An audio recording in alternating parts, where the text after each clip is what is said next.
What up, guys? Dr. Pinesett here, the pre-med productivity expert, and I'm waiting for another liver transplant to start. Sitting and waiting for organs to get here. But I thought I'd take a second and talk to you guys about this study doubt, this study anxiety that then morphs into test anxiety that so many of us suffer from. And this actually comes, Kasim, what up? This comes from my private Facebook group, The Cult of Greatness. It's a free Facebook group if you want to join. But I asked the students what they wanted to talk about, and something that came up was, how do we overcome this doubt? How do we overcome this there's something inside of us that tells us we aren't good enough, we aren't acceptable, we don't have what it takes to be great.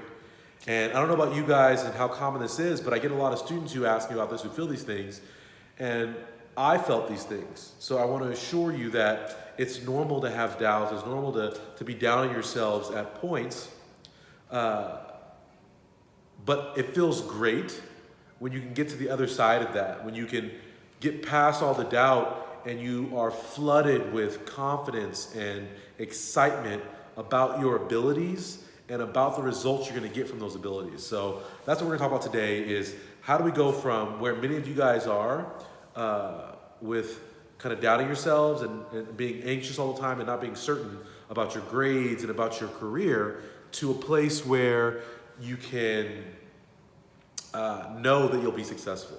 And someone just asked what the name of my Facebook group is. It's called The Cult of Greatness, because we are a cult and we are striving from greatness. We believe in our greatness because we move from that insecurity into this greatness. And it's an awesome place to be because it's a really supportive community. So if you're in that doubt phase, there are people there who will build you up and support you and help you find your self-confidence. So anyway, all right. So to this topic, I just got Paige. They're actually going to bring the liver down, so I was going to make this quick. But what I will say is that doubt is very common, anxiety is very common. We are wired as people, right? Going back to our times when we were cavemen and we lived in a time where we were attacked by woolly mammoths and saber-toothed tigers. We have this instinct for constantly being not skeptical, but being alert and being aware and being in doubt that we're not safe, right? We feel this impending sense of danger, and that's a survival mechanism. And now what we have to do is we have to morph that and kind of mute that. And the way we do that is by creating a sense of safety in our lives, a sense of security in our lives. And as you guys know, right, what makes you feel safe and secure in your house? So when you're at home and, oh my gosh, burglars come get me, what sort of things make you feel safe in your house? And I'm going to turn a light on here. For some reason, the hospital's trying to save money, the auto lights just turned off. So while you guys think about that,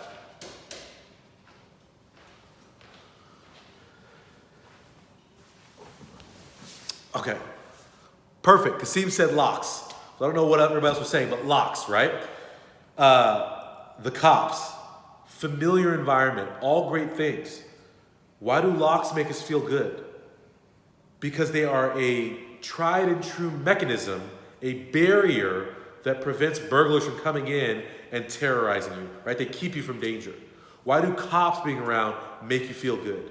Because they are a deterrent to bad behavior, right? They're there to protect and to serve you, right? They're a resource to you, right? Familiar environment. What about a familiar environment makes you feel good? Because you've been there before, you've not had an issue, you've been safe, so therefore you feel safe.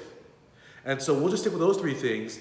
But when it comes to studying, right, we don't even think about it, but it requires the exact same thing. If you're going to feel safe, if you're going to lose the doubt, if you're going to lose anxiety, you need resources and concrete mechanisms that are protective of your study safety, that are going to assure your study success.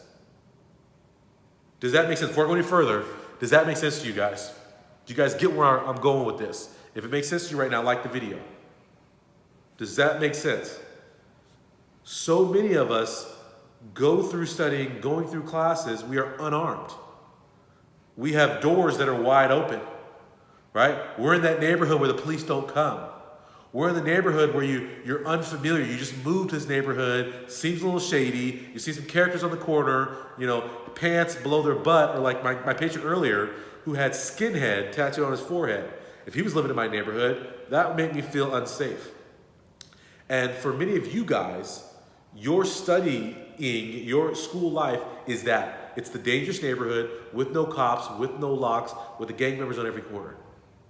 And you wonder why you don't feel safe and secure and like, oh, I can deliver. And so what you have to do to change that pattern is you have to change yourself. You have to put in place mechanisms to protect yourself. It's gone. You have to put in mechanisms to protect yourself, right? And so you see, I'm here in the lounge right now. Someone's going to get some food. You have to put in mechanisms to protect yourself and your grades. And it starts with first, right, creating mechanisms. So like locks on doors, what are your study strategies? And more importantly, right, so how do locks, police officers, fire department, neighborhood watch, how do they all come together? They come together in a system. So I think the first step is get some strategies, get some tools you can use, some resources to help you study. That's the start, right? That's a bare minimum. That's locks on the door. That's the padlock. That's all these things. But then what really will take you and make you very secure, right, and will establish this pattern of success that will get rid of the doubt is when you take a bunch of separate things and you're actually able to put them together in a system that's comprehensive so you're covered against multiple issues. So I've got my lock. If they get to the lock, I can call the police. And if they get to the police, I've got my baseball bat in the bedroom. If you're like me, I got a baseball bat in my bed. You can come get some of this baseball bat if you want it, right? All those things. Some people have guns, knives, whatever it is, but there's multiple mechanisms that make you feel extra safe. That's really where high-level studying occurs. And for me, creating a study system, it revolutionized my life, and that's what I teach other students now, and it revolutionizes their life. But I think people get hung up on tips and hacks, and that's great. A lock by itself is great, but if the rest of your house is made of glass and there's gang members everywhere, it's a problem. So what I would rather have is a systematic safety all around me. I want to make sure no matter what is thrown at me in a course, no matter what's going on, no matter what the chaos is, no matter how many classes I'm taking, I have clear, concise mechanisms that work together to create multiple barriers to me being in danger of failing a class. Does that make sense? I know it's kind of abstract. I'm using a neighborhood safety to talk about study safety, but it really is the same thing. You guys are unarmed. You guys have no defense mechanisms for your classes, and you wonder why you feel anxious about your grades. Truthfully, like you literally, it's like showing up to a debate and you haven't prepared. You can't show up to a game with no baseball bat and expect to be able to hit a home run. Like, how are we doing that? Right? So I think really when you want to change how you feel about things in terms of anxiety, you have to first start by giving yourself a reason not to be anxious. Get some skills, get some strategies, and then get systems, which is really where the power takes off through the roof because you're covered on all sides. And then once you do that, right, this is where the familiar neighborhood comes from. If you can get these skills, get these strategies, get these systems in place, and then you can execute these systems over and over and over again. Oh, someone just had a baby. Oh, beautiful.